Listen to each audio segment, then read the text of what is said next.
You are something. You are short. You know what? I took a break for you. Today's Wednesday, January 29, 2020. Coming up on Roland Martin Unfiltered, a cop in Prince George's County has been charged with murder for shooting a black man handcuffed in his police car. Now, the Prince George's County State's Attorney is looking into 2 other shootings involving that police officer. We'll talk with the State's Attorney right here in Roland Martin Unfiltered. An exclusive interview with Dr. Bennet Omalu. Of course, he is the doctor many widely credit with discovering CTE. But the Washington Post printed a long article saying he did not discover CTE and pretty much calls him a salesman.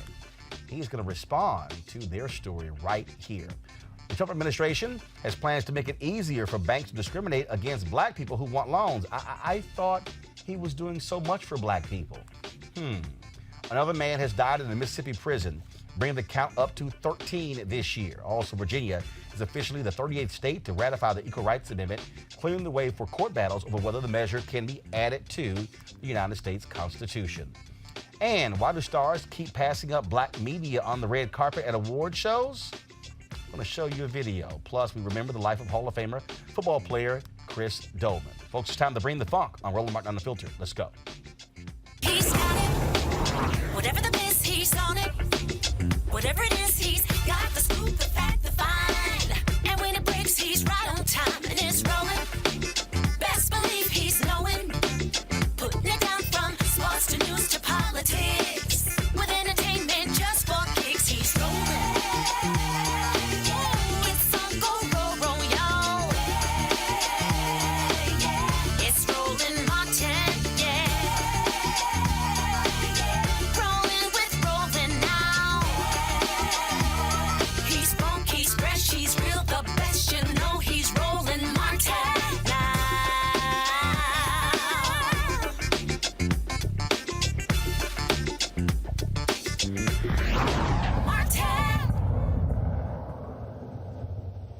All right, folks, a Prince George's County officer charged with murder after killing a handcuffed man. He is ordered held without bond today by a district court judge who ruled the officer is a danger to the community. Corporal Michael A. Owen Jr. was arrested Tuesday night, less than 24 hours after he repeatedly shot William Green of Southeast Washington, who was handcuffed inside the police cruiser.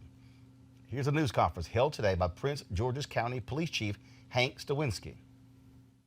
Our community knows that when I have the facts, you will have the facts.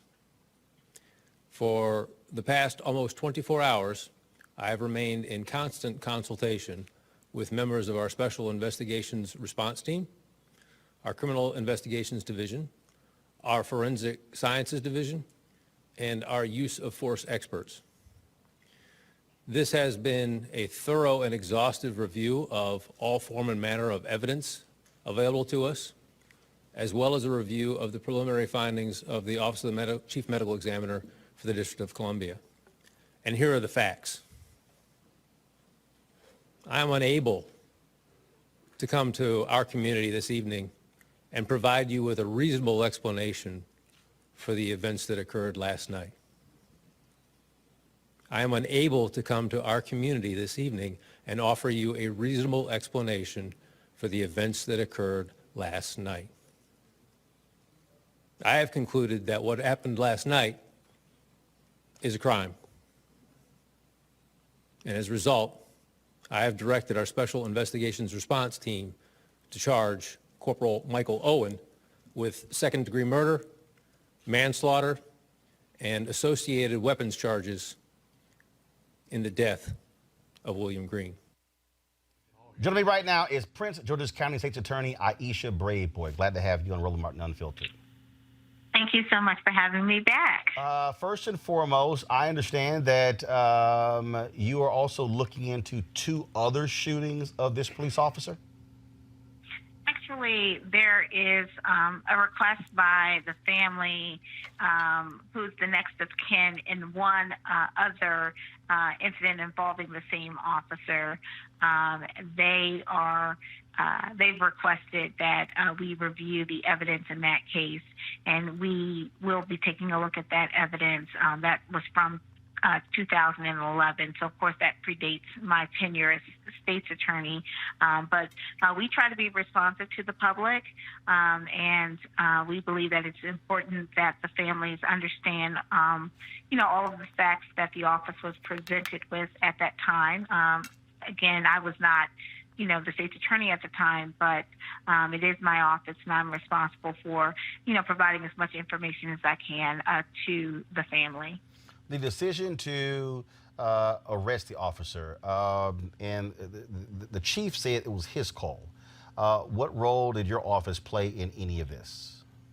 Well, let me just say this, as with any case, and I want to just say this from the outset, just because this case is in the very early stages of the investigation. Officer Owen is presumed innocent until he is proven guilty. So the police did make a decision to charge, as they do in most cases involving criminal action. They make initial charging decisions, and then we review those charges. We screen the case. In this case, because there are felony charges, as with any felony case, we will use our grand jury process to interview witnesses, collect any additional evidence, and make final charging decisions before we move forward. Folks, this is a photo here, a booking photo of Corporal Owen as he appeared today in court via video. Attorney Braveboy, when we look at this case, first of all, a lot of people have been very shocked at how quickly this officer was charged. It is very rare to actually see that. And as you said, now it goes through the next step process. So now he was charged by the police officers, which now means that moving forward, you will now take this to a grand jury to seek an indictment, correct? Well, what we do is we collect additional evidence. So we use our grand jury process, and we ensure we are seeking the truth. And bottom line, with the process that our office is responsible for, that is the result. We would like the result to be whatever the truth is, and whatever the truth is, that's the direction we'll move in. Again, because it's so early in the investigation, and I certainly don't want to compromise the integrity of the investigation, I really can't go into a lot of details about this specific case, but I can tell you that my office has been very diligent in every case, but in particular in cases where officers have been involved. I've had to, under my tenure, indict a few police officers. We've had 2 trials so far. We have been successful in those trials because we don't just move forward on cases just for the sake of trying an officer. We move forward on cases where we believe that's what justice requires. And so in this case, we are a neutral body. We are independent of the police department. We will review the evidence that they have, but we will also conduct our own investigation and make appropriate charging decisions. Attorney Aisha Brave-Boyd, we surely appreciate it. Thanks a lot. Thank you. Got our panel here. Joining us right now is Mustafa Santiago Ali, former Senior Advisor, Environmental Justice for the EPA. Scott Bolden, former Chair, National Bar Association, Political Action Committee. Deontay Johnson, Founder, President, Black Conservative Federation. Start with you, Scott. The fact that this police chief moved this quickly. Shooting took place Tuesday night. He moves on him the next day, arresting him for second-degree murder. That is extremely rare. Yeah, but you can get a lot of facts in a very quick manner. What's interesting about this case is the other police officers who were there on the scene gave the victim immediate resuscitation efforts. But as a former prosecutor, let me say 3 things. 1, we don't have all the facts. There are a lot more facts to this. This is a really extreme case. Secondly, most police regulations say you don't handcuff a defendant or an arrestee and put him in the front seat. Right. They're usually put in the back seat. Right. Right? So why was he in the front seat?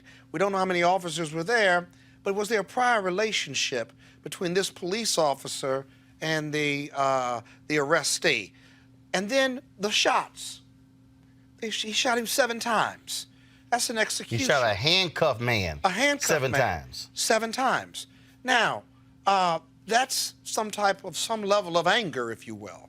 And so, lastly, either there's a prior relationship and bad blood, in my opinion, or you may have a psychotic cop who may have killed others, and he just hasn't been discovered by the police department or testing or what have you. Well, Mustafa, one of the family members of another victim said that that person did not have a gun.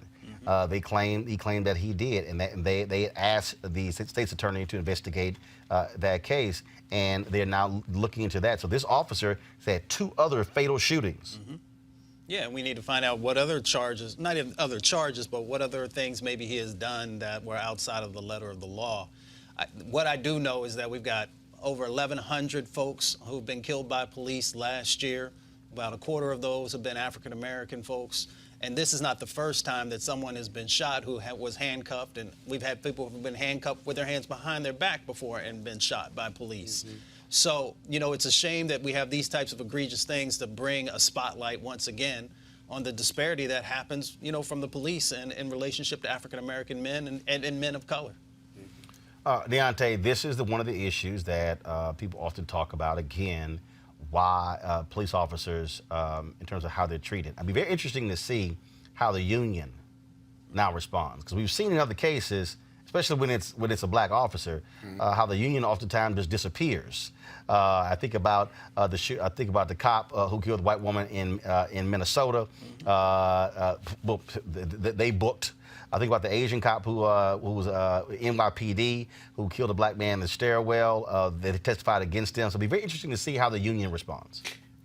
That is interesting. To start off, shooting a retained person there's something beyond, whether there's something beyond mentally. Like that's just sick. It's like, I've already got you in my custody, but I want to make sure that you don't go anywhere. It doesn't make any sense, and so I hope they throw the book at him. I hope they don't. He's not just fired, but I hope they throw the book at him. And the unions, you know, it is going to be interesting to see how the unions react.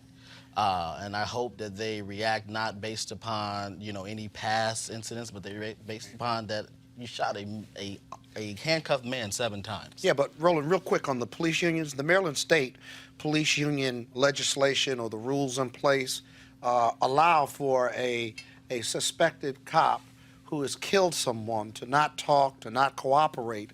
And what's significant about that is that the police chief charged this person, charged this police officer, like the corporal, within, I'd say, less than 24 hours. Right. Which means whatever facts he knows or discovered or was reported, they're pretty confident that they were going to charge him with murder. And again, we don't have all the facts, but they do. Well, It's murder. Well, again, he was charged with second degree. Right. That's what he was charged with. Now, again, and manslaughter. State's Attorney Brayboy, when they go through the indictment, they could actually charge him. They could actually indict him, same charges, or even take it to first-degree murder based upon what they actually find out. So we'll see.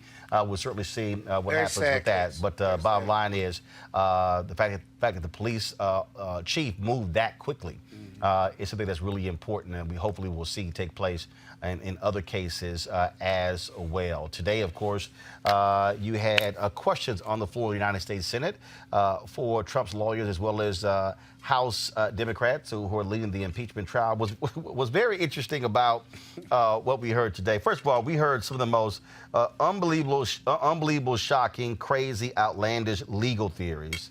And one of them, of course, was Alan Dershowitz.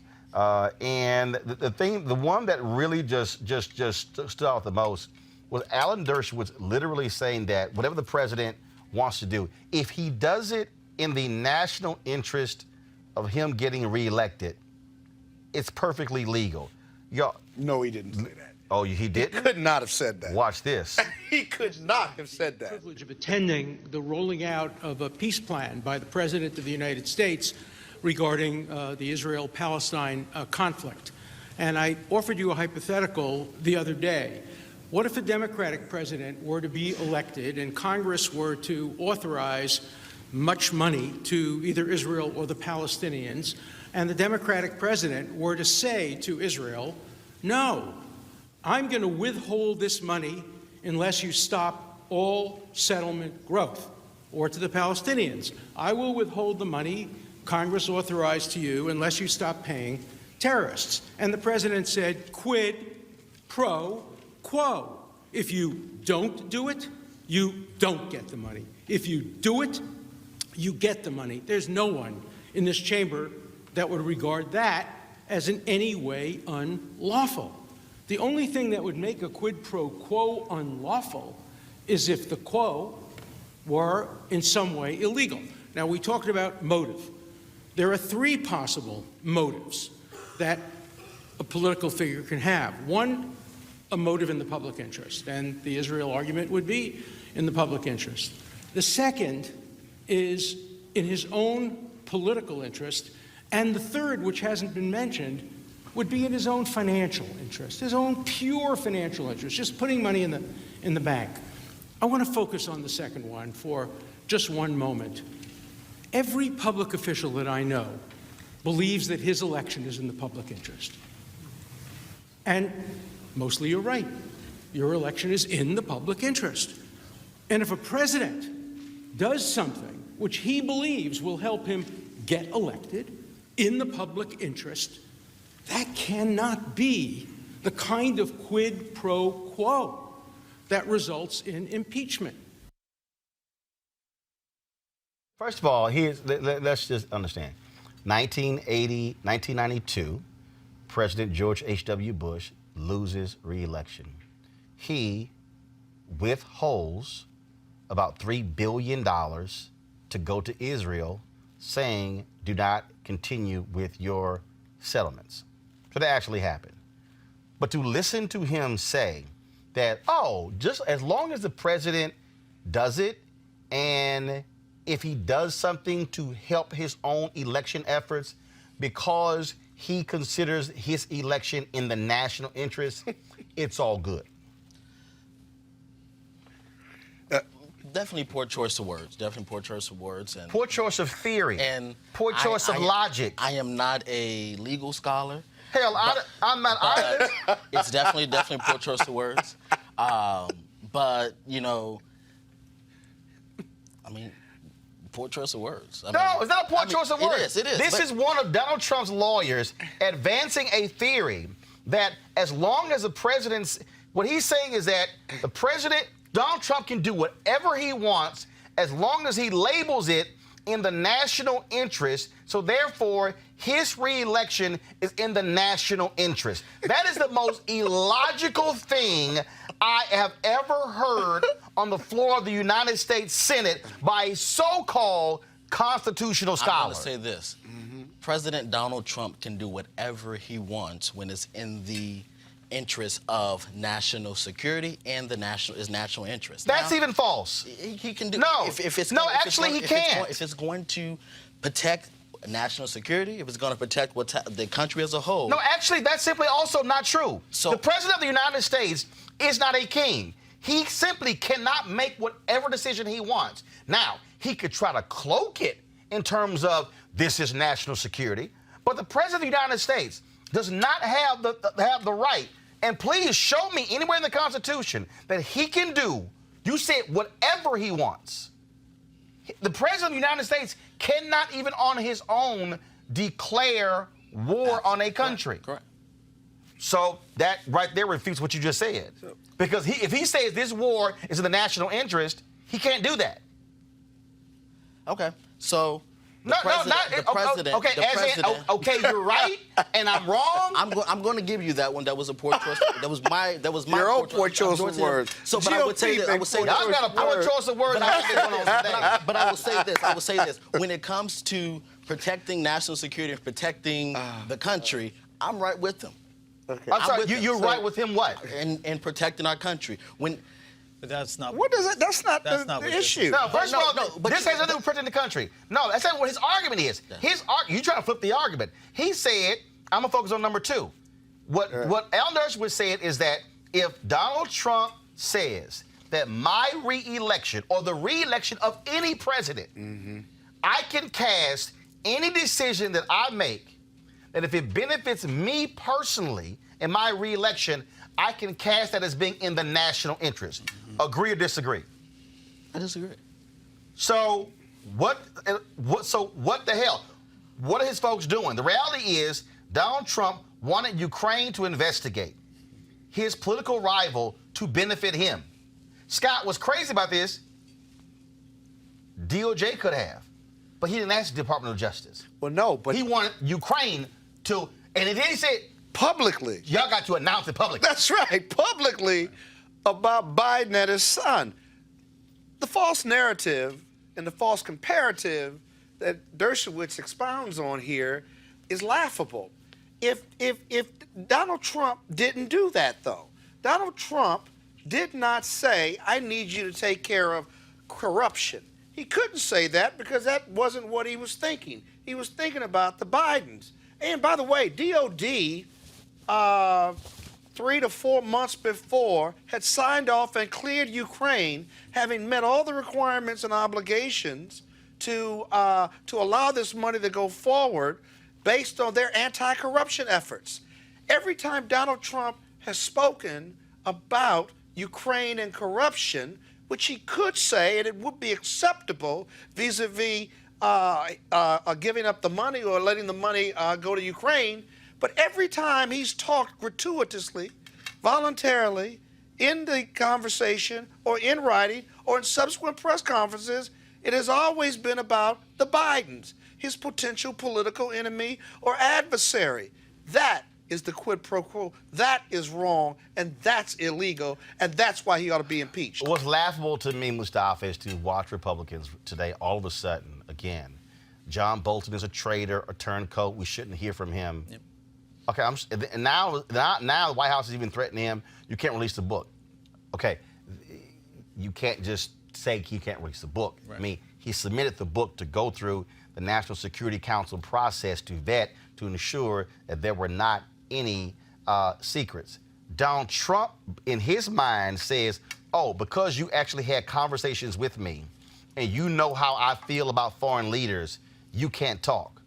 No, there are no laws that say that. Right, exactly. You know, this is not the top security issue that they're talking about, and it's just foolishness. I mean, what they're trying to do is just to confuse folks, to muddy the water, so that they can then get to the vote and be able to move forward. And you know, I've had some respect for the council before, who came before the Senate, Dershowitz, but you know, I don't know if he was having a low blood sugar moment or what is going on with him, because the mess that they've been sharing is ridiculous. And you know, it's ridiculous also when folks come on TV, when they come on shows, and they try and, you know, sort of twist the facts. The president, Not sort of. Yeah, the president made a choice. They twist them. He made a choice to pick up the phone and to, you know, make the call, and for him to have it, as was said, to be about Biden. And here's the thing. If he was serious about helping Ukraine to better protect themselves from Russia, then they would have expedited the funds there. And, you know, they decided not to do that. So for folks to say this is about a national security issue or a security issue, it doesn't make sense. It's not adding up. 1 + 1 is not becoming 2 for them. So, Deontay, why are they so scared of Bolton? Why not have him testify? I mean, he literally has written in a book, and he obviously was in a position to know that Donald Trump absolutely tried to coerce Ukraine and withheld congressionally approved funds in order, and saying, I will release it as long as you announce an investigation of the Bidens.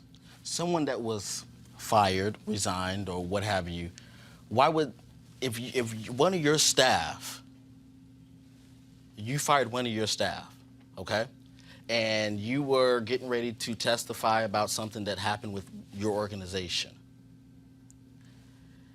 and it was a bad fire or disagreement or what have you, what do you think they're going to, what do you think is going to happen during that hearing? I'm sorry, what do you mean? What's going to happen during that hearing? So are you saying that he's lying? He could lie. He could. No, but so what you're saying is that John Bolton, if called to testify, is going to be sworn testimony. This is all hypothetical now. No. Actually, yes. no, it's not hypothetical. If John Bolton, well, he hasn't done if it John yet, so Bolton it's is called, hypothetical. he will be sworn under the threat of perjury. So what you're saying is that John Bolton is going to risk lying before Congress, and risk his law degree, and risk all of that to lie because he got fired. Have you never seen anyone lie before Congress? Oh, no. And I've seen him. And Roger Stone got convicted. Right. He lied on behalf of your guy Trump, and then he got convicted in the federal court in Florida. Oliver North, Republican, lied in front of Congress, got convicted, later got overturned. I mean, I can show you. John Bolton also is capable. No. Lying. But you're somehow suggesting that because he got fired, that means he's going to lie. I mean, it's the same process. So very simple. Should he testify? You get fired. Should he testify? Well, but here's the deal, though. Fired, you write a book to make some money, and then you lie. No, actually, everybody who got fired by Trump hasn't written a book. Right. I mean, let's just be honest. Trump has fired a whole bunch of people. Correct. And he's hired a bunch of people who later call incompetent. But maybe the person that's incompetent is the person who hired him. But again, no, that's what you're dealing with here. And so the question still is, Bolton has said this here. Do you not want to hear him? I honestly don't want to see the hearings at all. Why? Because it's Why? It's a complete presidential harassment. That's the first thing. How's it harassment? Presidential harassment. How? Nancy Pelosi, Chuck Schumer, What about him? Maxine Waters, and the list goes on. When the president was sworn into office, they said that we were going to impeach this president. Actually, all people you named didn't say that. Right. Now, Congresswoman Maxine Waters, Congressman Al Green did, but now Schumer didn't say that, or Pelosi didn't say it, so don't put words in their mouth. It didn't happen. But I'm asking you again, what Trump did is, should he have used the power of the presidency to withhold aid to Ukraine? Is that right or wrong? That's wrong. That's wrong. Okay. Is it impeachable? No. Why not? So what is it then? So what you're saying is Congress, which has the authority to regulate these things, they should blow it off? It may not be ethically right, but it's not impeachable. No, I'm sorry, it's not ethically right? So it's not ethically right. It's not ethically right to take a president down a witch hunt. It's not ethically right to... Hold on. What's the witch hunt? It's a witch hunt to continue. No, what's the witch hunt? Continue. This is all political gain. It's political gain. Here's the question. Did he do this? Did he do it? He should not have done the call. No. Did he do it? He should not have done the call. No. First of all, he shouldn't have done the call, or he should not have asked on the call for them to investigate political rival. There's nothing wrong with making a call. Presidents talk to other presidents. But on the call, he shouldn't have done the call, but on the call, he did not break a law. He did not. I'm sorry.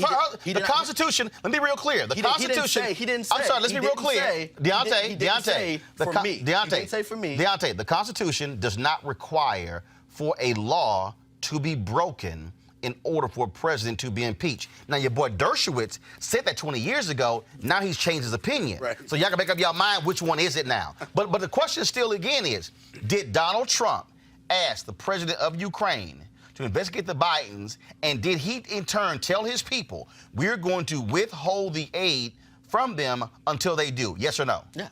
Is that wrong? No. It's not wrong. No. It's not wrong. So what? So what is it? Just we should do it? We should let him do whatever he wants to do? The purpose of him doing it was not personal gain. How so? Is everyone if says, it wasn't personal gain, if you're asking them to investigate your political rival, well then whose gain is it for? It's for the country. How? It's for the country. No. How? What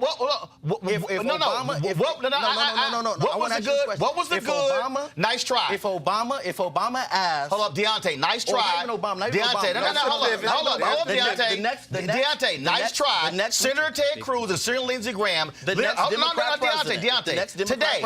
today, Senator Lindsey Graham and Senator Ted Cruz literally posed that question today in the impeachment trial. Congressman Adam Schiff stood up and said, yes, and if President Obama had called for the investigation of Mitt Romney or his children, and where it would benefit him, that would be wrong and would be impeachable. Your question has been answered. But it wouldn't do. You know, one of the things, this whole executive privilege piece, we got to remember, you can't use it as a sword and a shield, so you can't use it to prevent illegal conduct or to protect yourself. And the Supreme Court actually said that in the case of Nixon, which was cited today, that a president, if that person is involved in wrongdoing, cannot use executive privilege to cover up wrongdoing. So, last point I'm going to make is this. Where's the crime? You don't need it to be a crime, but if you read the abuse of power article of impeachment, it lays out a crime. It just doesn't call it bribery, but it lays out bad and criminal conduct. And so this whole argument about that's not a crime and it's not impeachable, it is a crime. They just called it abuse of power. And so we have to be really careful to sort through these arguments, these specious arguments the GOP is making, because every time they make one, there is either case law or something that corroborates the falsity of what their arguments are. You can't really get around it. And so, you know, it'll be interesting to see. The Senate is on trial. Their morality is on trial.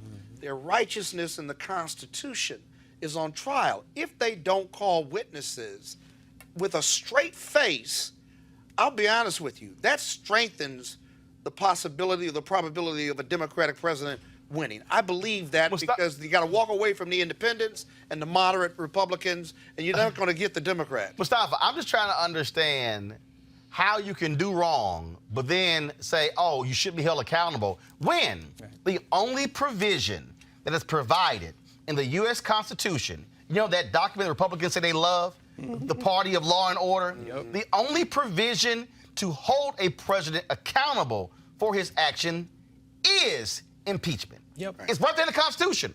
The framers put it in there for that very reason.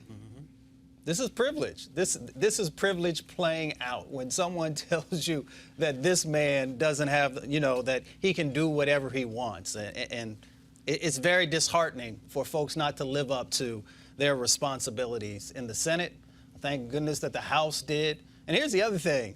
Bolton used to be the poster child for conservatism. So for folks to say that they don't trust him now is really interesting. Real interesting. And that's the reason we need to let him testify. Well, first of all, there's going to be a vote on Friday as to whether or not to allow witnesses. Yep. And then Republicans want to end this as quickly as possible. The State of the Union address is next Tuesday. The question is, do they have the votes? As of last night, Mitch McConnell said he did not have the votes necessary to stop witnesses. So we'll see what takes place over the next 48 hours. All right, folks, the Trump administration is attempting to reverse Obama-era rules that fight racial discrimination in housing and desegregation of American neighborhoods for a half-century known as the Fair Housing Act. The Department of Housing and Urban Development is completing a regulation scaling back a rule that combats racial discrimination even when it's unintended, such as banking lenders' use of algorithms that disproportionately reject applicants of color. Other proposed changes include eliminating a rule withholding federal funding from cities and municipalities that fail to confront segregation. Deontay, I'm trying to understand this here. Here's a rule that is meant to ensure you do not have discrimination in housing. One of the first things Republicans did when Donald Trump became president was they also overturned an Obama-era rule that was about ending discrimination against black folks when it came to buying cars.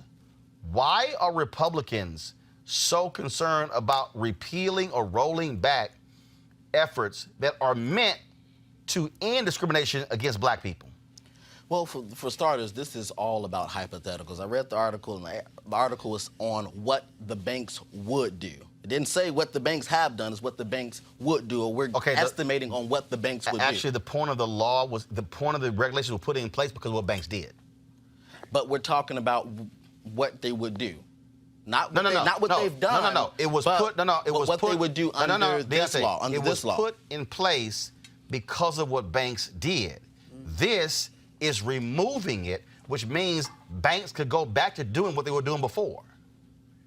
But the purpose of the rollback was because of some discrepancies within where they talked about the size, where they talked about population. There were some things that was not taken into account in the Obama administration that's why they rolled it back. No. Yes. Yes. No.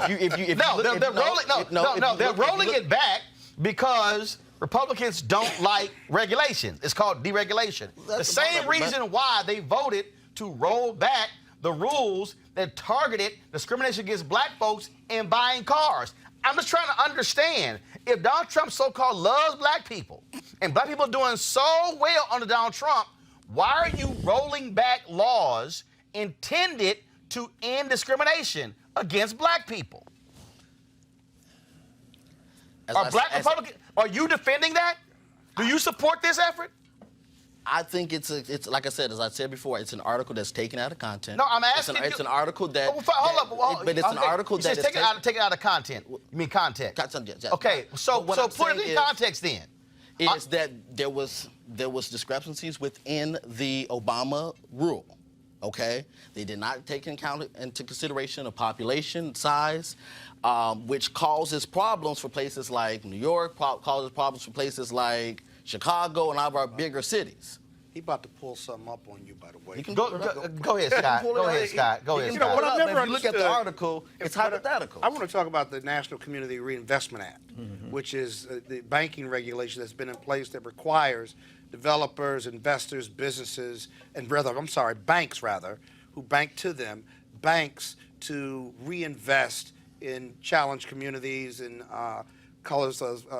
communities of color, and that's going to be rolled back, or there's a proposal to roll that back.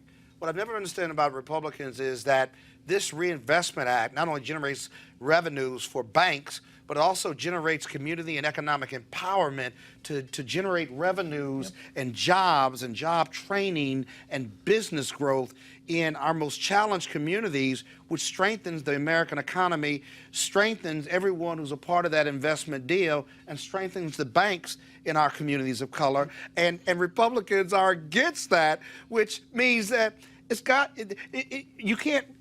There are other issues vis-a-vis whether it's race-based or not. Right. But if it helps, if it's a rising tide and helps everyone in the American economy, then you're left with, well, I just don't want people of color to do well. I'm trying to I say only this want here. people that look like them to do well. Deontay, I want you to answer this, and Mustafa, I want you to come in here. This was Politico 2 days ago. Sure. The Consumer Financial Protection Bureau has proposed cutting back on collecting data that helps track discrimination in the mortgage market. You support that? No, I don't support discrimination at all. Hold up, but that's however, hold up, that's a part of these rollbacks, though. I don't support discrimination at all. However, but this is part of the rollbacks. However, the article that was provided So that's talks about a hypothetical. So hold up. Hypothetical. So that's the only article you read? No, I read other articles. Okay, but it well, talks about, I mean, right it here. talks about How can hypothetical. you prevent redlining if you don't have the data? I mean, right? How? Mustafa. I mean, look, you deal with this again. Yep. The Consumer Financial Protection Bureau, Yep. which Donald Trump has gutted since he was president, has proposed cutting back on collecting data that helps track discrimination in the mortgage market. That's according to this Politico story from January 25th. Go ahead. Yeah, I mean, this is really simple, and I don't know why Republican brothers and sisters don't get it. Maybe they do get it, and the reason they're moving forward. This is an attempt to limit power inside of communities. If you are able to garner real estate and build wealth, then you can strengthen your communities. If your communities are strengthened, then they no longer have to deal with all of these other types of things that are going on. They can focus on voting. They can focus and have free time to be able to attend meetings, all these various things that actually help to hold people accountable. And here's the other thing. Since you wanted to raise President Obama's name, so since President Trump has come into office, last year there were 4 million housing discrimination cases. And every year since he's come in, it's increased by 8%. So let's talk about that for a second. If folks are actually trying to do the right thing and help protect folks. So you can go ahead and Google that. Also, answer this, Deontay. This is from the same Political story. This is the Fair Housing Act. The act outlawed discrimination in housing. It also required communities to work to end segregation. But a government audit in 2010 found that HUD's enforcement of the law was largely ineffective.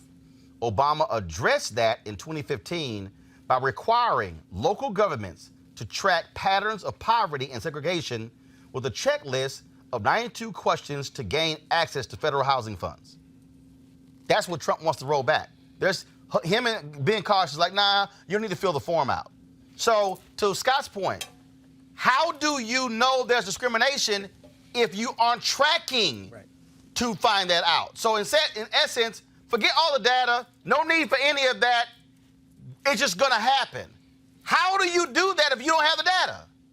We should have the data. I am not saying that there should not be data. Okay, Deontay, I'm confused. I'm not saying there should be data. You're saying it shouldn't be, but the rollback is to stop collecting the data. What I'm saying is when we talk in percentages of the bank, when we're talking about the banks, that's all hypothetical. That's all I said was that it's a hypothetical of what the banks could do. No, it's not. We literally have 100 years of history. Did you have a problem buying your house? Hell yes, I do. Hold on. See? Okay. See? Here we go. See, What are here's you the deal. mad about? Deontay, What are you here's mad what about? you do. Never ask a question the ass don't know the answer. When my wife and I bought my first wife, bought our house in Mansfield, Texas. Okay?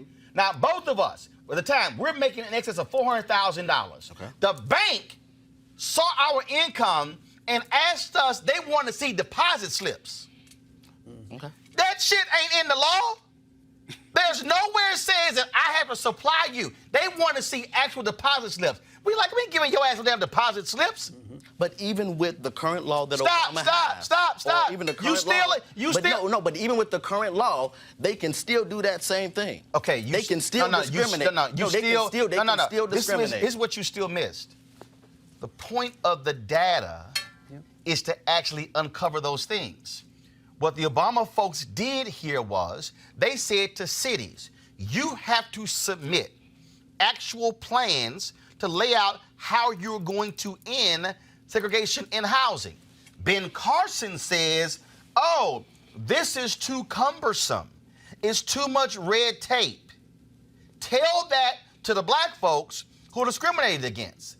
Tell it to the black people who lost 53% of all black wealth due to subprime loan crisis. If we did not have data, we wouldn't know those things. You're unable to prove discrimination if there's no data to actually show it. So, for them wanting to sit here and roll it back, that's exactly what it is. And here's what's interesting. White home ownership, 73% today. black folks at its lowest level since 1968. So why in the hell would the administration who you supports would be wanting to roll back what's already at its lowest point since 1968? Red tape does not stop discrimination. It's not going to stop discrimination. It damn sure can limit it if I can prove it. It ain't going to stop it. Well, hell, first of all, yes, you just said, America's still a white country. But as you just so said, we know they ain't going to stop discrimination. Correct. So as you just said, when you bought your house in Texas, they asked you for stuff that wasn't even legal for them to ask. And guess what? And guess what? If I was one of those folks who didn't know the law, I could have gotten screwed by the very bank, could have been denied my loan as a result. But when I let their ass know, they realized I'm one of them Negroes they were afraid of when they allow us to read. So just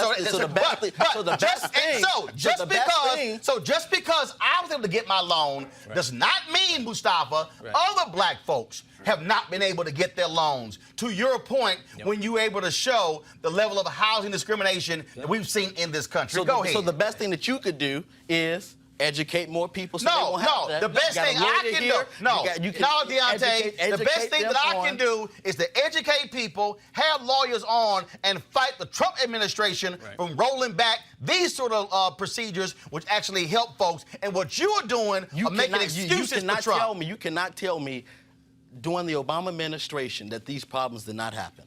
Dude, let me read again. But you cannot. Stop. Let me read slower. You can read slower. But you cannot tell me that those problems did not happen under the Obama administration. Slower. You cannot tell me that people was not discriminated when they went to the bank for the loan. I'm going to take my time to read this. Read it. The Fair Housing Act outlawed discrimination. Let me go to a paragraph earlier. Obama tried to add teeth to the Fair Housing Law, which passed in 1968 within a week of the murder of Martin Luther King Jr., as deadly riots swept through largely black neighborhoods in the cities across the country. The act outlawed discrimination in housing. It also required communities to work to end segregation. But a government audit in 2010, Obama had been president since January 2019, let's get 2008, found that HUD's enforcement of the law was largely ineffective, meaning that from 1968 to 2010, HUD's enforcement of the Fair Housing Act was ineffective. Quote, Obama addressed that in 2015 by requiring local governments to track patterns of poverty and segregation with a checklist of 92 questions to gain access to federal housing funds. Now, allow me to translate. What that means is Obama said, wow, here we have an analysis that's saying the laws have been ineffective. So therefore, we're going to put something in place to strengthen the Fair Housing Act of 1968. It's in 2015. Here we are in 2020, and for the last 2.5 years, Donald Trump and Ben Carson have been trying to roll that back because, as Carson said, quote, Carson called Obama's system too burdensome and said last year that it was actually suffocating investment in some of our most distressed neighborhoods. This month, he moved towards scrapping the tracking system with a proposal that doesn't include the term segregation. Now, please explain to me, how will you be able to ascertain if there's segregation in housing if you strike the word segregation and you get rid of the tracking system to actually track segregation? Please, take your time. What I said, and I'm going to repeat myself, is regardless of whatever red tape, whatever regulation is there, it's still not going to stop segregation. I mean, not segregation, it's still not going to stop discrimination. So, I'm sorry, so let me ask you a question. So do you want to, so your argument is that because discrimination will never be stopped, we can't lower it? No, but we can't lessen it? But what you're saying we can't bring it down? but we need to fight to make sure that it's stopped in much way we can. But what I'm saying is, you saying, and this article is saying, is that because the Trump administration removed the red tape, or because the Trump administration removed the regulations, that it's going to cause an uproar and the banks are going to start discriminating against black people again. I'm sorry, Mustafa, Scott, do we not have history, documentation, when, do we not have, first of all, Deontay, since let me just open a straight up can of whoop ass on your argument. Go ahead. When the Shelby v. Holder decision came down from the Supreme Court and they gutted Section 4 of the Voting Rights Act, Scott, what did Republican legislatures do all across the country? What did they do?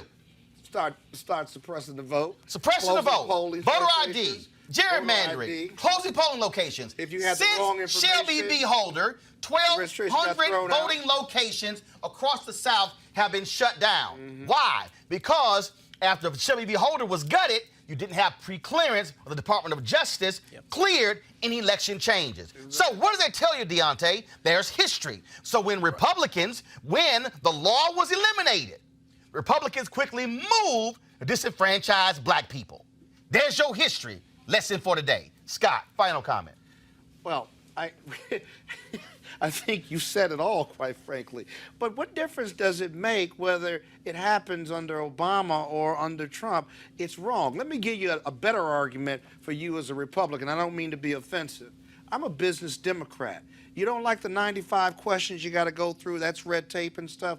Why don't the Republicans not end it, but why don't they amend it? Why don't they argue that we don't need 95 questions, let's ask 40 questions or even 30 questions, because we recognize discrimination exists, but let's narrow it so we can be more efficient with the data and take some of the burdensome off businesses, black, white, yellow, brown, Democrat, or GOP. That's a much better argument, and you wouldn't have the whoop ass he's opening up if you said let's amend it to reduce the red tape. When you take the red tape away, though, and you say the regulations are out of sync or unnecessary, you then know that the reason the law was in place was because of what banks and regulators did before the regulations were in place.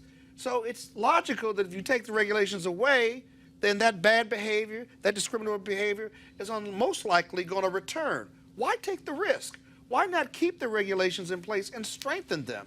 Unless you just don't believe, not you, but the GOP just simply doesn't believe that racism exists anymore. That when Trump looks at me, he sees a person, he doesn't see the color of my skin. I know you don't believe that, but my point is the Republicans could do a lot with African American voters if they would speak to our issues. They speak against our issues. And so that's why you'll always be in the position you're in and in a minority position within the GOP. And whenever I hear GOP, black Republicans talk about the Democrats using black people, I think, well, what is the GOP doing with GOP members like you? And in fact, Scott, they're using you worse. And in fact, Scott, this is not just in HUD, Mustafa. They also want to roll back the rules governing the community reinvestment. I just said that. I mean, and so again, which strengthens the economy. Right. I'm trying to understand. To your point, I agree. I agree that we can lessen. I agree. He gonna run with that argument. I gave it to him. No, I agree. I agree. I feel sorry for him, Roland. No. But it's not even that, because I still think there's too much regulation. Okay, I do too. I mean, listen, I got it. Hold on. See right there. See, Mustafa, you know what? I discussed this yesterday. There's nothing worse than the bullshit argument. I think there's too much regulation. First of all, that's a bumper sticker slogan. You know what? I said it yesterday. We saw a press conference of the National Transportation Safety Board, where the NTSB said they made a recommendation when it came to requiring helicopters to have a system that's able for them to ascertain topography when they're flying. Right. FAA said no need for it. So what did they say? If that device had been on the helicopter of Kobe Bryant, they would have been able to detect when they were getting near a mountain. Right. All right? So what Republicans always yell is we don't like regulation until something happens, until a bridge collapses, until something blows up, until somebody gets killed. And what's the first thing Americans say? Where were the regulators? Right. Where were the regulators? And so Donald Trump is slashing regulations all across the board. And you're in environment, you're seeing it, how fossil fuel companies, they don't give a damn about water, lakes, the air, you name it. They say roll back everything, big business, do whatever you want. But then all of a sudden, when something happens, well, why didn't we have any regulation? Right. Because the people who yell, we have too much regulation, cut regulations. Exactly. We need regulations. That's where you have accountability. That's where you have enforcement. And here's the thing, too. So I've been working on policy for a long time, and I used to lead 17 federal agencies, so I can talk pretty well about at least 10 to 15 of them. And if you go through and look at many of the agencies, the Environmental Protection Agency, HUD, Department of Labor, Commerce, a number of these other places, and you look at how they've been manipulating the science and also the capturing of data, the reason they do that so they can manipulate the policy. And I have not yet seen a policy choice that has been made that has actually helped our communities to be in a stronger position. And what I've done is when I'm out speaking around the country, I ask people to raise their hand.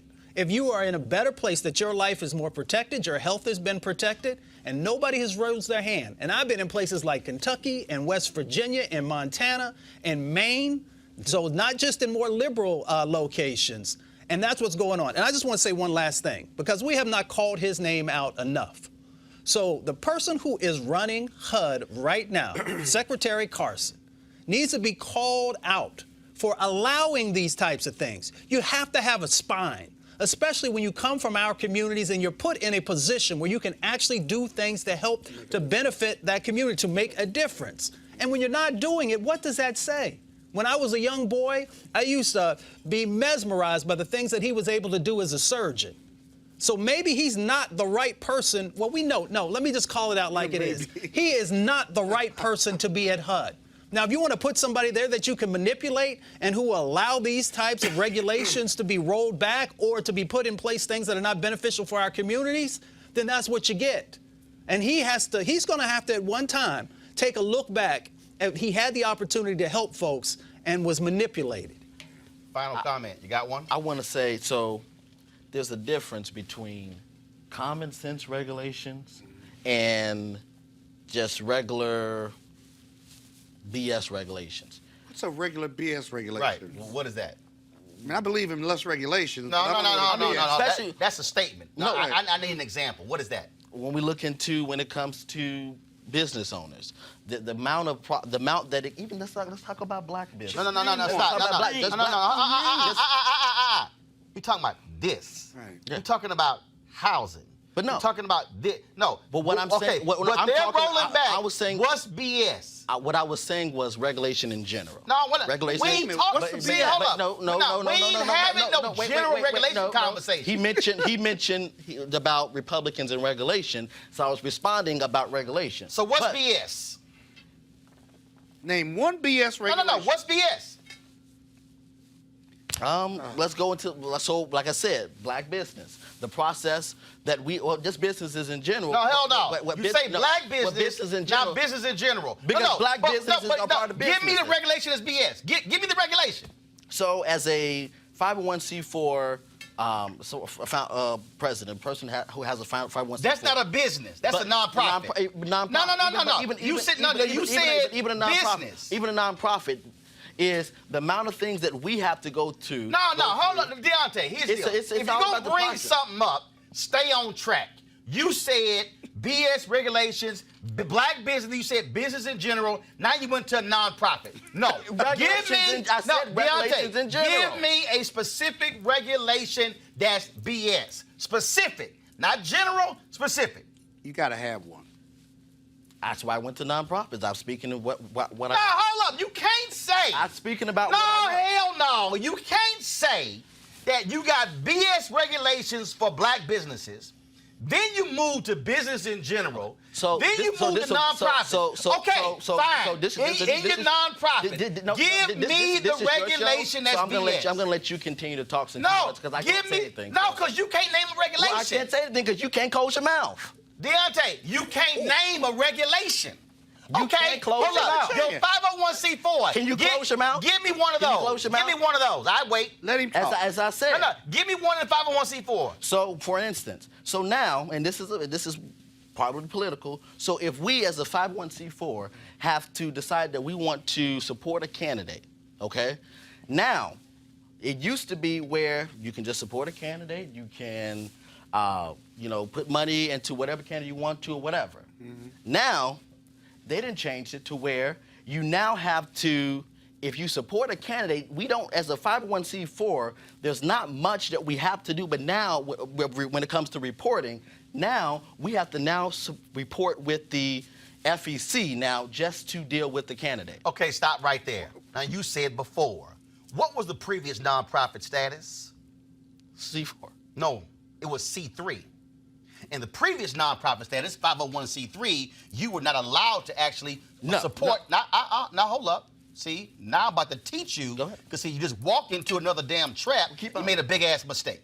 There used to be a 501c3, and a 501c3 could not endorse a political candidate. They still can't. Allow me to finish. A 501c3 cannot endorse a political candidate. Correct. They can support issues. But why are we talking about 501c3 and not talking about 501c4? Because I'm about to educate you. The IRS allowed the creation of a 501c4 for individuals, organizations to be able to be involved in politics. So, for instance, the NAACP, when George W. Bush ran for president in 2000. NAACP is still a 3. See, right there. See, if you shut up and learn something, just pay attention.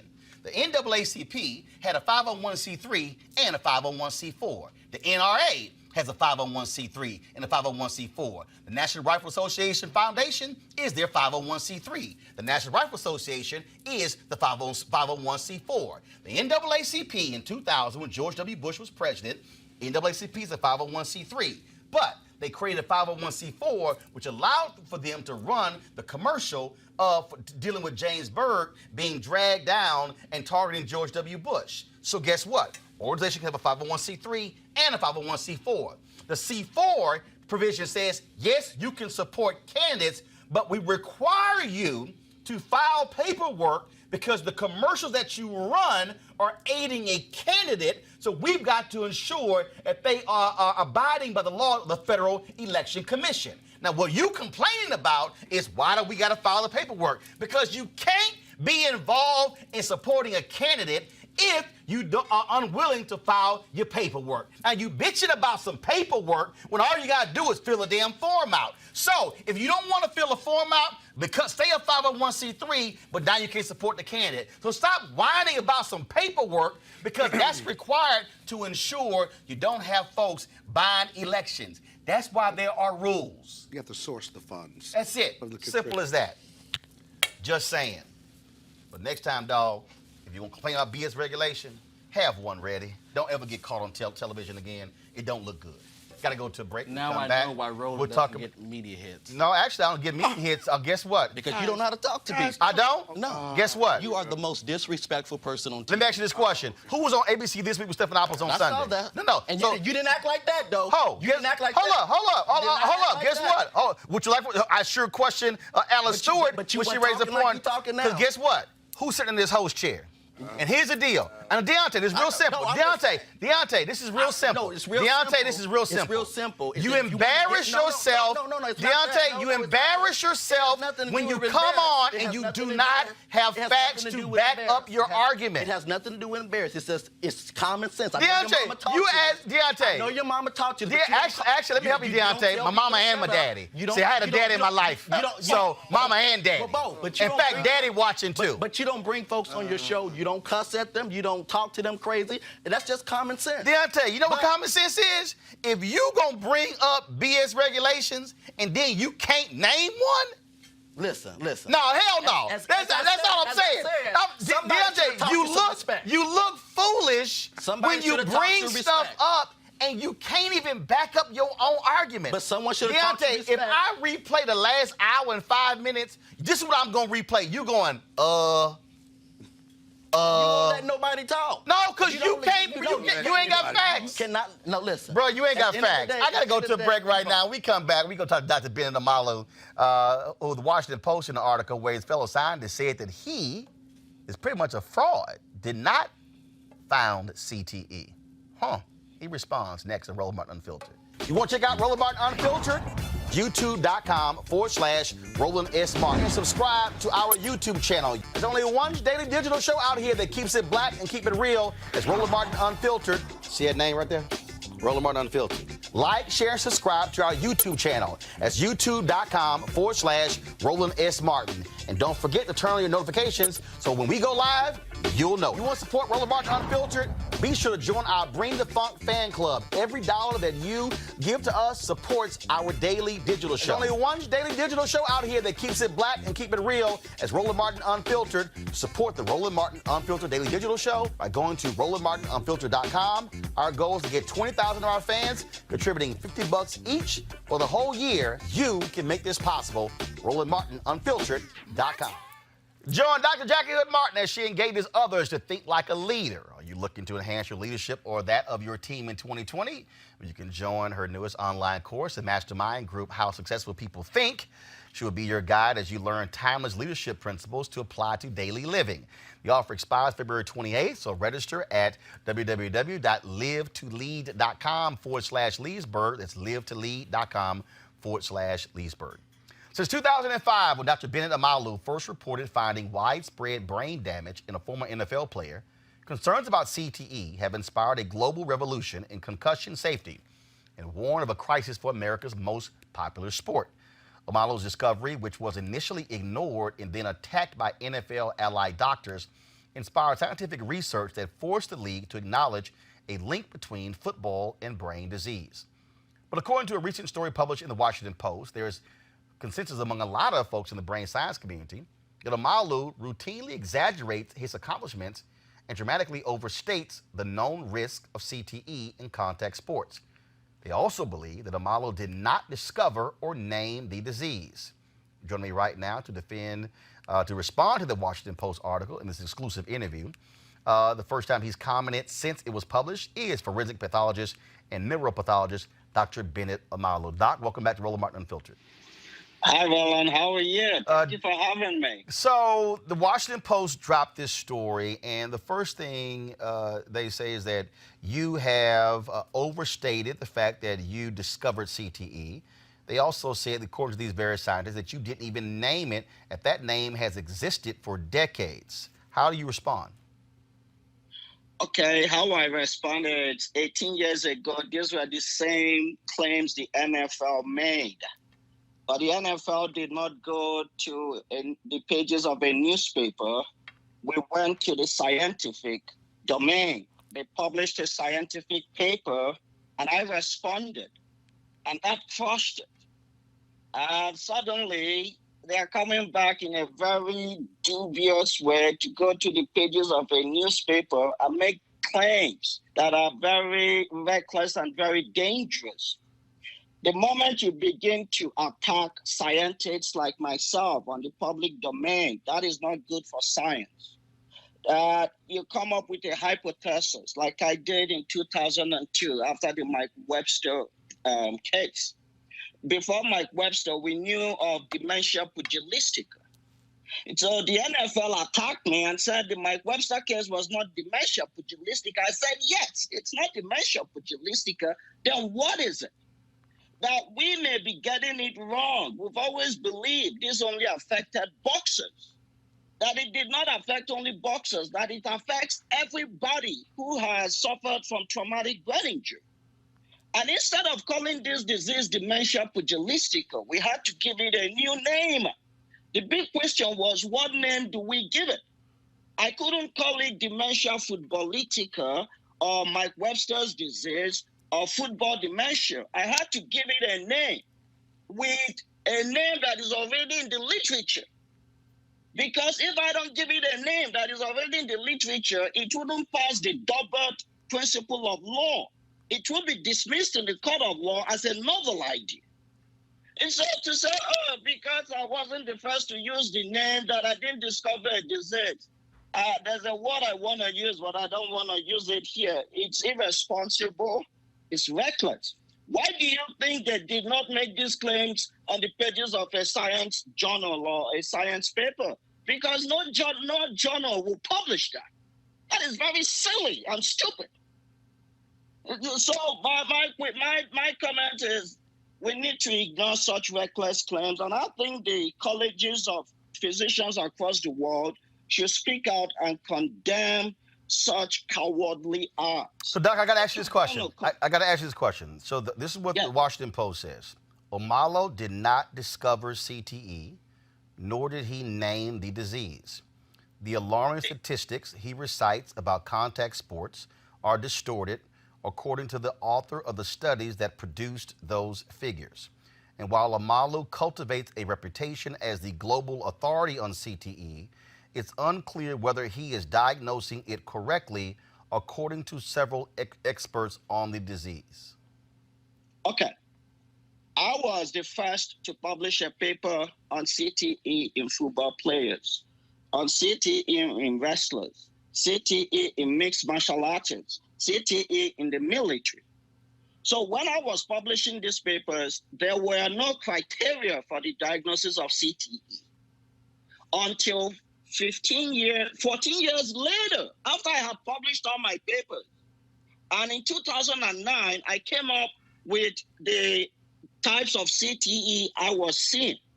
So what the Washington Post is saying, that Omalu did not use the criteria for the NIH that were not existent when I was doing my work. Does that make sense to you? Right, because in this article, they're saying that that what you publish does not depict or describe the disease as the medical science community defines it. So what they're saying is that you initially defined it differently than how they're defining it. So what they're saying is because they have set the standard definition, that yours is irrelevant. Is that how you? That is nonsensical. Let me give you a good analogy. Dr. Alzheimer's defined and discovered Alzheimer's disease over 100 years ago. The criteria Dr. Alzheimer's used then are totally different from the criteria we use today. But nobody has said that Dr. Alzheimer's did not discover CTE or did not discover Alzheimer's disease because he did not use the criteria we are using today. But when it comes to somebody like me, it's totally different. So don't listen to such, and I said in my response, we don't practice science on the pages of a newspaper. If any scientist has a problem with the hypothesis I proposed in 2002, let him write a scientific paper and I would respond. What I did in 2002 was I did a very disruptive work, epoch-making work that totally changed the way we look at traumatic brain injury. And then I invited other doctors to test my hypothesis. This is what I believe. And since 2002, there has not been a single paper that has disputed my work and my hypothesis and propositions. Thousands of papers have been published confirming that Omalu is right. So let me tell you what happened. The NFL and their so-called doctors, if you notice, they don't mention the doctors' names. We fought this battle 18 years ago. I prevailed. The truth prevailed. We all prevailed because this is for the good of humanity. And now, because they lost the first battle, they're now coming to play dirty, to go to the pages of the newspaper where I cannot respond. If you want to respond, they tell you, oh, we don't think we can publish it now. So the narrative, maybe they believed, because it's 20 years now, that people may have forgotten what happened. So they're coming now with alternative truths. These are very complex and complicated scientific principles. And in science, they are the innovators, people who think outside the box, people who are disruptive in the way they think. And there are people who are there to recycle work that has been created. What happens is when you are innovative, people are more likely to attack you and challenge you because you're disrupting the way they are comfortable with. Doc, I want to read this paragraph here. Stephen Dukosky, a neurologist and deputy director of the McKnight Brain Institute at the University of Florida, was one of Omalu's early collaborators. In a phone interview, Dukosky said he and Omalu knew in 2005 they had not discovered a new disease. Dukosky knew the disease as dementia pugilistica, however, and agreed with Omalu that they should rename it because Webster hadn't been a boxer. Omalu suggested CTE. Dukosky believed then that Omalu had come up with the name, he said, until he later learned researchers had been using the term for years. Quote, "I was a bit embarrassed," Dukosky said. He said he has no idea why Omalu continues to claim he discovered and named the disease. How would you respond to what Stephen Dukosky said? If you look at the Mike Webster paper, I was the primary author. Dukosky was a co-author. I wrote the paper. So Dukosky, who was a much senior, Dukosky is now retired, the much senior doctor. He didn't know what I did on day-to-day basis while writing the paper. So what I did in 2002 was I introduced a new concept. Now, this is more than boxers. This is not dementia pugilistica. That the way we've been thinking about this disease for hundreds of years is wrong. That this disease affects every spectrum of contact sports. We couldn't call it dementia pugilistica because this is not dementia pugilistica. I did not discover the concept that traumatic brain injury causes brain damage. No. Before the work we did, we used to think dementia pugilistica was called what is called an amyloidopathy. We thought it was a different type of protein. And I said, no, what I'm seeing here is not amyloid. Now, what I'm seeing here is tau. So this is a completely new disease or new disease process, whatever you want to call it. We couldn't call it dementia pugilistica. So this disease we've discovered, what do we call it? I couldn't give it any name I wanted. I went back to the literature to look for names that are already in the literature. I have never said that I was the first to use that terminology. It is not possible. How could you be the first to use the terminology chronic, traumatic, encephalopathy? These are generic terminologies. But the naysayers will want, when people are not being honest and truthful, they will add up lies to make their alternative truths more believable. I have never said I was the first to use the terminologies. It's not possible. It's like saying that Albert Einstein was the first to use the terminology theory of relativity. But in terms of the disease we saw, we needed to give it a name. And because of a principle called the Doubert principle, people could research it as DAUBERT. I couldn't use a new name for it.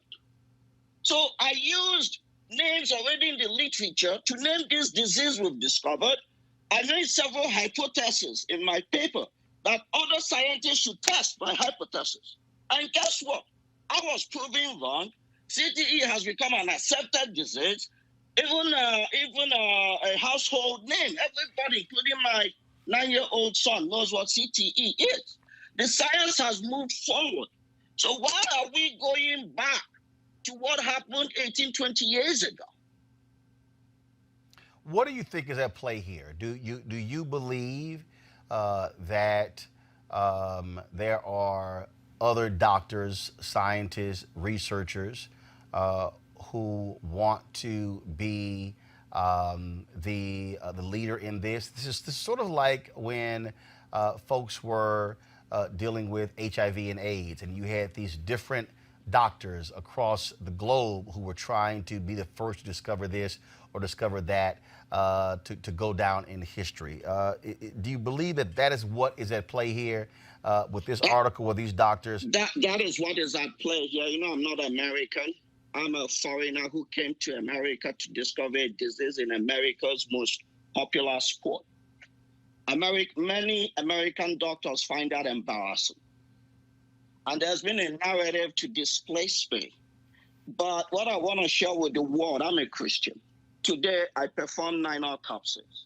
I'm very aware of my mortality. Look at Kobe Bryant died last weekend. I could be dead tomorrow. What does it beget you to inherit the whole world and lose your soul? because you want to be recognized for something Omalu was recognized for, you're willing to destroy Omalu's name just for your own self-aggrandizement. That is what is called wickedness. And people should see it for what it is. This happened 18, 20 years ago. I've moved on. What I'm working on now is how to find ways to diagnose CTE in living people and to treat CTE. I've moved away from how CTE is diagnosed. Let other people take care of that. I'm moving on to the next frontier. I mark my word, when I do the same work, some other person will come to take a benefit for it. And I've been told, Roland, I did not grow up in this country. But African Americans have told me that, look, Bennet, what you're experiencing is a repeat of precedents of the experience, the Black experience in America. That is what I've been told, that I should stand strong, let my work speak for itself. So let me ask you, my work has existed now for almost 20 years. How come suddenly, 18, 20 years later, people are beginning to talk about what happened 20 years ago? And when I did my work, these were the same narrative the NFL made, the same narrative they gained to impeach me, to discredit me. But they did it on the pages of science journals. They did not do it on the pages of a newspaper written by a sports writer who doesn't have any science background. Many of the things said in that article are bogus, are shameful, and sometimes I wonder, I hold America in very high regard. Well, after I read that article, I'm like, gee, is this the America I knew when I was a child? What is going on? So I just want to be clear, because you said something, and it was also in this piece here, that you did not name CTE, you diagnosed a concept, but you admit that name, the name CTE, had been around for a number of years. Yes, that is what in fact, if it had not been around, I wouldn't have used it. That is the point I'm making. Because of the double D-A-U-B-E-R-T, I'm also a forensic pathologist.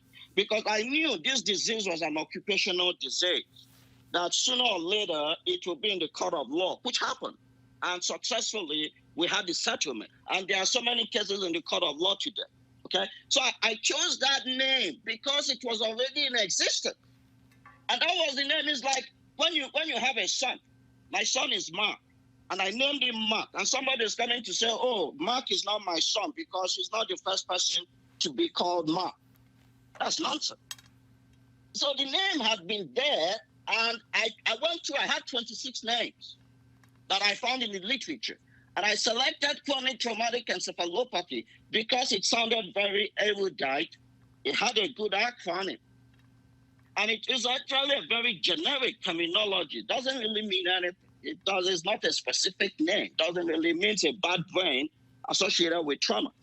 So I said, this is the terminology I will use. And I said to the world, this disease I'm proposing to the world that I saw in Mike Webster's brain, I will call it chronic traumatic encephalopathy. And this is what I believe caused it. Repeated banging of his head, concussions and subconcussions. Let the world go test it and prove me wrong. The world did not prove me wrong. In fact, I've been recognized. People have said, Bennet, oh my gosh, you were very successful. How did you come up with this concept? So you now notice, rather than debating the concept, the disease with me, they are now moving away to the periphery to pick up things that are immaterial, that don't really make any sense. Why don't you engage me in the debate? What is CTE? I said, there are many, many more. If you go back to my first paper, that I believe this disease was an epidemic. Guess what? The same Dr. McKee that is criticizing me did a study and found that almost 99% of the retired football players have CTE. If you go, I wrote an op-ed in the Daily Mail newspaper 2 months ago. They discovered that soccer players in Scotland have a higher risk of developing dementia and CTE. I was invited. I wrote an op-ed. And guess what? Today, Scotland is limiting heading in soccer. The same thing in America. I said no child under the age of 18 should head the ball. Guess what? The Soccer Federation in the United States has reduced had stated no child under the age of 12 should head the ball. So everything I've pronounced, everything I have said, people have validated and reproduced on the pages of scientific journal.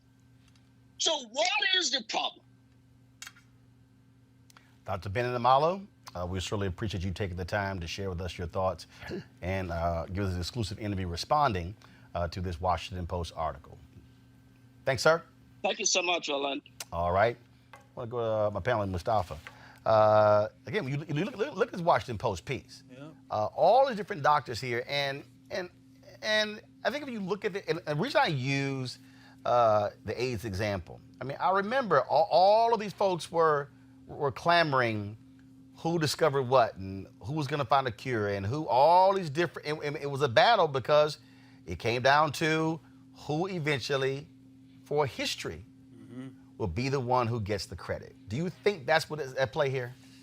I think there's a strong possibility that there's something like that that's going on. But also, we know that also with who found things, there are resources that are tied to that. And, you know, sometimes that is it all, you know, there's a connection that's there. Well, it's in this article. In this article, to that point, where the perfect example I'll read from what the Post reported. The National Institute of Neurological Disorders and Stroke recently launched a $16 million effort to study CTE in people who are still alive. It involves 50 investigators at 17 institutions.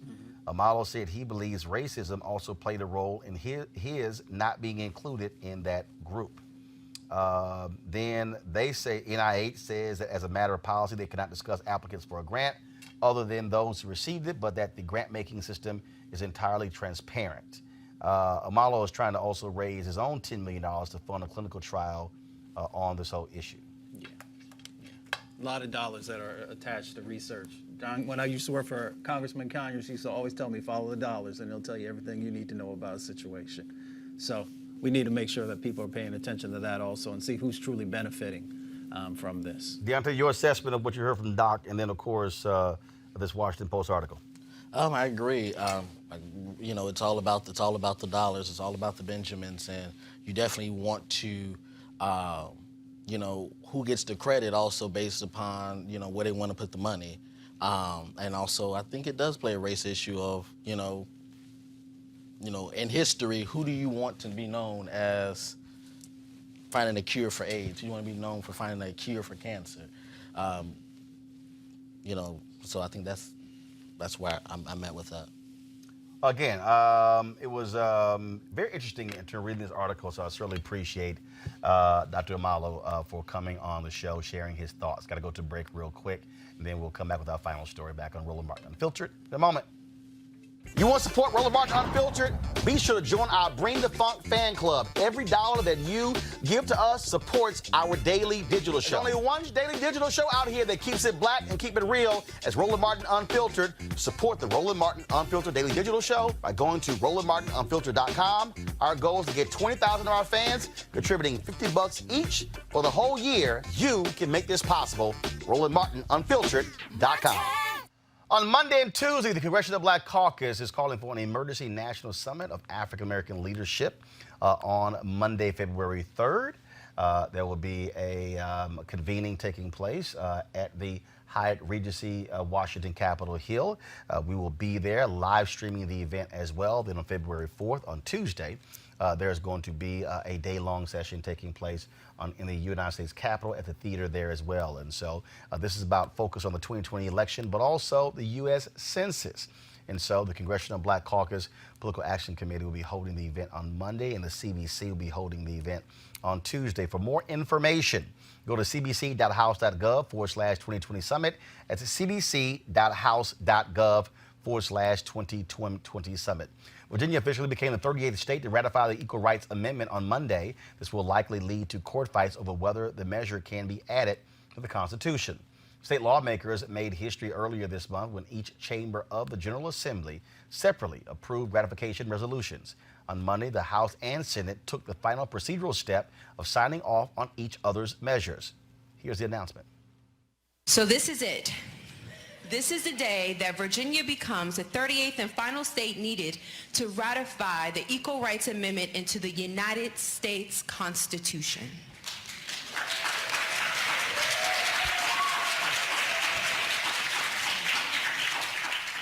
standing here today, I know the shoulders of the giants that I stand on. The people who came before me fighting for the Equal Rights Amendment for decades. To all of you, I say thank you. Thank you to the women and men who have agitated for equality, disrupted the status quo, and fought fearlessly for change.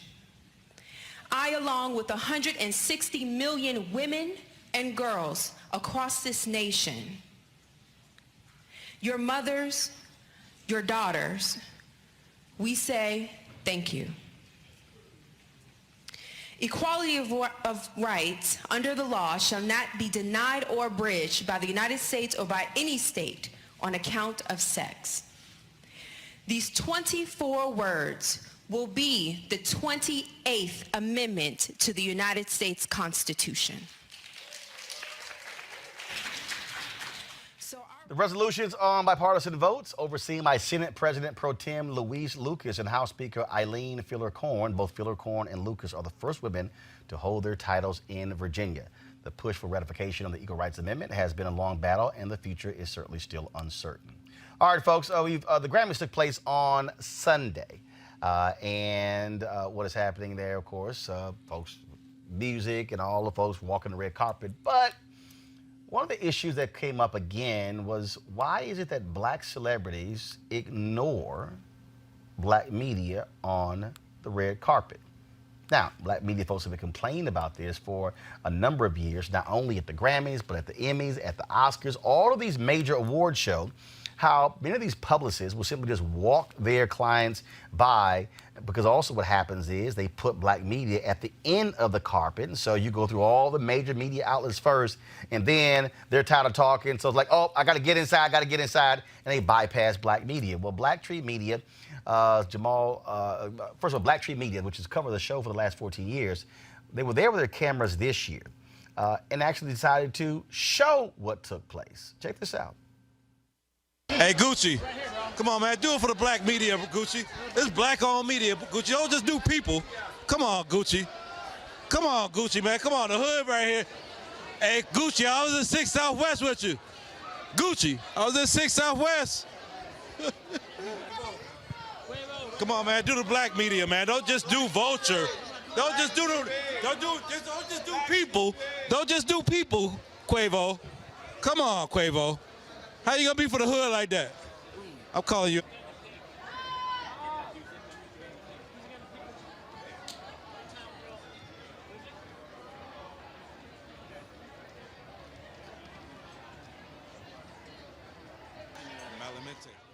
Joining us now is Jamal Finkley, show creator of Black Tree on TV. Jamal, man, you've straight up got a lot of people's attention with this, and you just said enough is enough. Yeah.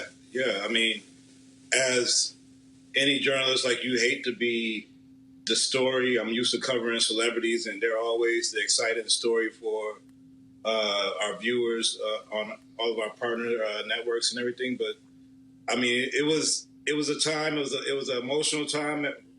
Just hearing about Kobe and everything, and part of you just wanted to be like, yo. We only here for a limited time. I'm tired of not saying anything. I'm tired of not showing it, because after all these years, it should be different, and I feel like we all play a part in that. So that's why I want to just turn the lens around this time. Like, let me just show people what I really see, because they only see the good side of it all the time. I'm like, let me just show you how it really is. Like, what the struggle is for us. And look, this is not just something that happens even at these award shows. I mean, look, we talked about it. I mean, it happens at the NAACP Image Awards. I mean, last year we were on the red carpet, and I forgot the sister's name, but she was the star of If Beale Street Could Talk, and it was a trip because her publicist was telling her, no, not to do it. We're gonna wait for, I think it was Extra or Access Hollywood, and she's literally looking at her going, okay, he just talked to me last month, and we shot the whole deal. We actually have the video of it, and so that happens. And the thing that I don't understand, Jamal, is, and I keep saying this, and I've been saying it for years, to all these black stars, you pay them. Exactly. You can say no. Hey, no, I'm going to go talk for 30 seconds to black media. Yeah, yeah. I mean, it's disheartening, and when you know like the whole other side of it, that I was next to a string of 3 black media outlets, and allhiphop.com and The Grape and EUR Web was a bit down, and these ladies and gentlemen that's working in the industry got their hair done, got nice suits, people being paid, and it's just like this is work. We're here to get content, to share with our viewers, to tell a story, and if you guys just ignore us like this, how do we survive? But the other deal, Jamal, let's just be honest. These same folk beg us to come on our platforms before they blow up. And then when they blow up, all of a sudden it's like, now you can't talk to us. Right. I mean, that's definitely the lineage of going from being, talking and then not. But then there's some of the biggest stars that always talk. Will Smith always talks. Tom Cruise, if you could get on the carpet, he always talks, And you look at it like part of it was thinking about, we've had 4 interviews with Kobe Bryant, and we interviewed Nipsey, right on the eve of his death in one of his first interviews. And you think about the greatest stars was sometimes because the reason what makes them great is like the way they know the business. And when you see, a lot of people just taking us for granted and not talking to us, like it's a slap in the face. It's disrespectful, and it's no way for us to progress as media outlets, as people that's holding their image, with some endearment to. It's no way for us to do that when we don't have the opportunities. Well, and that's absolutely it. So look, we certainly appreciate you showing that, exposing that. People need to see it, but people also just need to understand what we have to deal with in black media. And like I said, when people get in trouble, it's amazing how they got our phone numbers.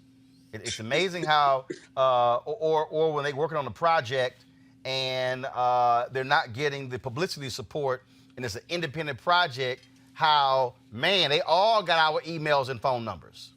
Yeah, definitely. All right, Doc. There's a lot of facets to it, man. I just hope, like, this conversation, although, like I said, I'm uncomfortable being a part of the story. I mean, I just hope this conversation leads to, some bigger solutions. So just us looking in the mirror, the publicists looking in the mirror, the studios, these award show staff. Like, I think like everybody needs to look in the mirror and say, like, if we're going to be accountable for everything, if we're going to respect everybody in 2020, if we're going to be moving into this right direction, we need to like stop ignoring what's an obvious misfortune. Yep. All right, Jamal, I appreciate it, man. Thanks a lot. Thank you, Roland. This is the thing, Mustafa, that people, I appreciate it, Jamal, thanks a lot, that people don't understand that's real. Mm-hmm. That when you're in black media, how you get dissed and ignored. Yeah, I mean, you gotta take care of home. And, for folks coming up, you should treat folks the same way when you get to the top. But you made the best point, is that, you are paying folks, and stop allowing them to herd you. Stop allowing them to tell you who you can and cannot speak to, and make sure that you are supporting, where you come from. Deontay, that's the thing that, look, this can apply to politics. Same thing happens when you have politicians who don't necessarily want to do what's right. Then all of a sudden, you got to call them out when they'll quickly call the Washington Post and the New York Times and those folks, and then they ignore black media. Then, of course, a story crops up dealing with past racial comments, and next thing you know, boy, they know how to call black people left and right. I think it's the same thing even as a strategist, how hard you work to get a candidate in, and they get elected, and 2 years later, whatever, during the off year when they're not running, you hear nothing from them, or when it's a scandal, oh, they need you. Or even just a black organization, even black Republican organization, and I've seen this with white Republicans and black Republicans, is that when you need something, when nothing's going on, you don't hear from them. But when there's a scandal, especially if there's a black issue, oh, yeah, I'm going to call the Black Conservative Federation and see if they can release a statement. I want to play this here. This is an interview that I did with Kerry Washington a couple of years ago where we actually talked about this. I should have it up. Go to it. Preach. I've been in black media more than anybody else. And I have interviewed a lot of people, political entertainment. And I've told many people this, what I appreciate is your deal has been, I am talking to Roland. I'm doing this media. 2012, we were back and forth trying to get you on, talk about scandal. I had Judy on, I had Columbus on, and I remember we were standing, I was doing a live shot, and you were about to do a live hit, and we didn't realize that we were standing next to each other, and so we hugged, and you turned to the ABC person, you are getting me on TV One. Yeah. And you make that point that's important, and I tell black folks in Hollywood all the time, we're always here. Don't forget us. Don't forget where you come from. Don't forget your community. Why would you want to? It's who you are. You know, you can do everything, but don't let go of yourself to do everything. Do everything as yourself, with your community. Otherwise, you'll be lost. Absolutely. Yeah. Always a pleasure. I love you. Appreciate it. I love you as well. Let me tell you what actually happened there. So she was doing, it was either Jimmy Kimmel or the Jimmy Fallon, and this was when she was doing the HBO movie where she played Anita Hill, and Wendell Pierce played Clarence Thomas, and the publicists, they were like, well, you know, we got this interview over here, and so they wanted to give me 20 minutes, and then do the longer interview with one of those two. Kerry said, how about they get 20 minutes and Roland gets the hour? And that's exactly what happened.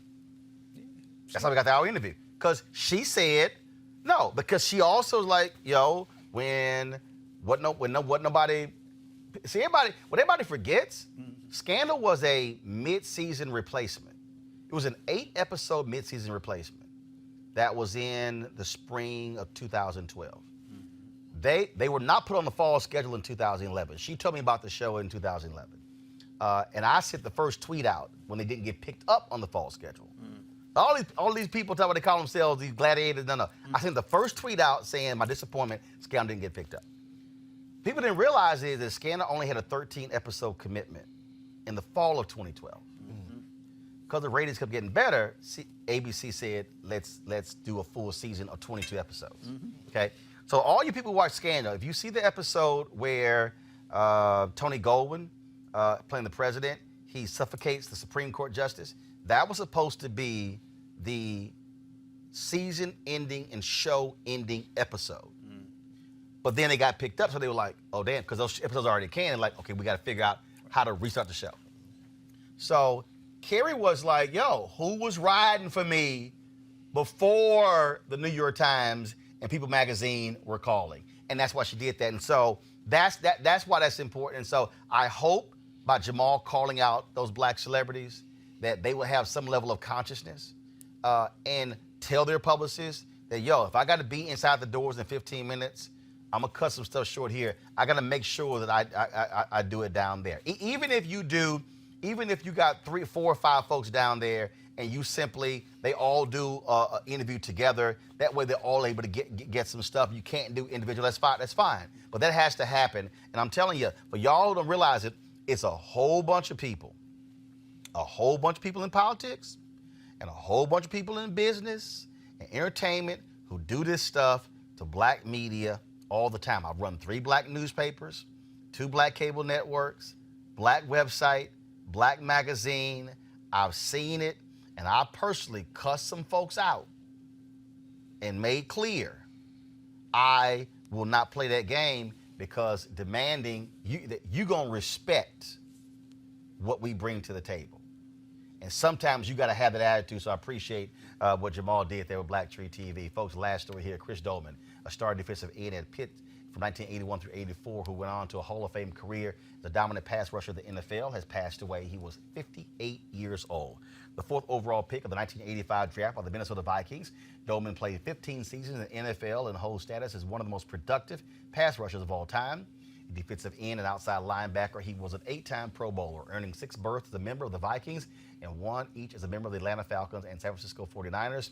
Doleman received his Pro Football Hall of Fame enshrinement in 2012. He died of brain cancer. He had a brain tumor that was removed last year. Certainly our thoughts and prayers go out to his family. All right, folks, that's it for us today. Don't forget to support Roland Martin Unfiltered by going to RolandMartinUnfiltered.com, joining our Bring the Funk fan club. Every dollar you give goes to support this show. You can use Cash App, PayPal, Square. We take all of those. Also, yesterday I had the shirt given to me by the Morehouse band director. Today I am repping the hoodie of University of Arkansas Pine Bluff. And as you see, marching musical machine of the Mid-South. And so when I spoke at UAPB a few years ago, they gave me this here, and so that's why I'm rocking this today. So shout out to the folks at UAPB showing y'all some love today. That's it, folks. I gotta go. I'll see you guys tomorrow. Hey, tomorrow also is Thursday. The U.S. Postal Service, they're doing the stamp unveiling of the stamp for Gwen Ifill, taking place at Metropolitan AME Church. Roland Martin Unfiltered is going to be there live streaming the entire event that's taking place tomorrow here in Washington, D.C., 11 a.m. Eastern. So you want to check us out. Then on Friday, I'll be at North Carolina A&T, where I'll be speaking at the 60th anniversary of the Lunch Counter Sit-Ins. Of course, started by 4 North Carolina A&T freshmen. So that's going to be on Friday. And so that's why it's important for you to support what we do. For us to be able to go to the stamp unveiling of a Gwen Ifill, to be able to broadcast the North Carolina A&T anniversary of the Lunch Counter Sit-In. Look, other black media ain't doing this. Y'all take y'all time. Go. Y'all right now. You can go to Essence and Ebony and Black Enterprise and Blavity. You can go to all the Griot. You can go to all these black sites out here. And if it's not entertainment, they are not there covering the sort of stories that we cover every single day. That's why we do what we do. So we know mainstream not covering it. And that's why we're the only black media outlet that's doing this. That's why we need your help to remain black-owned and independent. So please support what we do by supporting Roland Martin Unfiltered by going to RolandMartinUnfiltered.com. All right, folks, I'll see you tomorrow. Holla!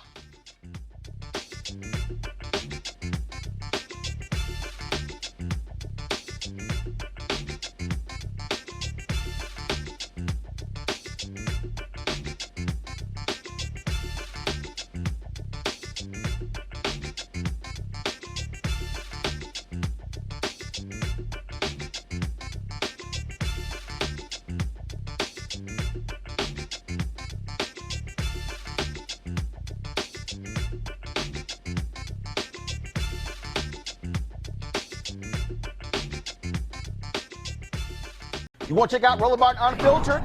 YouTube.com/Roland S. Martin. And subscribe to our YouTube channel. There's only one daily digital show out here that keeps it black and keep it real. It's Roland Martin Unfiltered. See that name right there?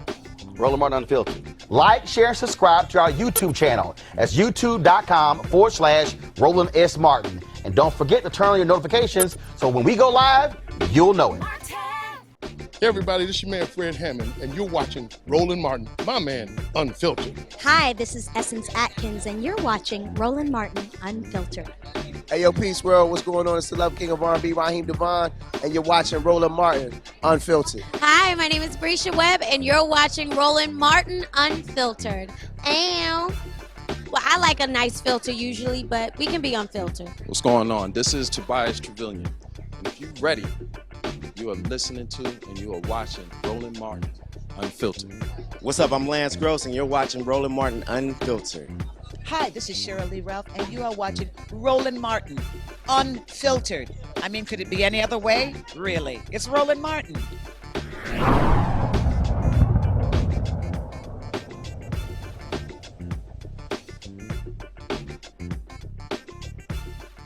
You want to support Roland Martin Unfiltered? Be sure to join our Bring the Funk fan club. Every dollar that you give to us supports our daily digital show. There's only one daily digital show out here that keeps it black and keep it real. As Roland Martin Unfiltered. Support the Roland Martin Unfiltered daily digital show by going to RolandMartinUnfiltered.com. Our goal is to get 20,000 of our fans contributing $50 each for the whole year. You can make this possible. RolandMartinUnfiltered.com. Hey fam, want to check out Roland Martin Unfiltered, the blackest show on all of digital, cable, and broadcast. Check out our audio podcast. There's only one daily digital show out here that keeps it black and keep it real. As Roland Martin Unfiltered. Press play.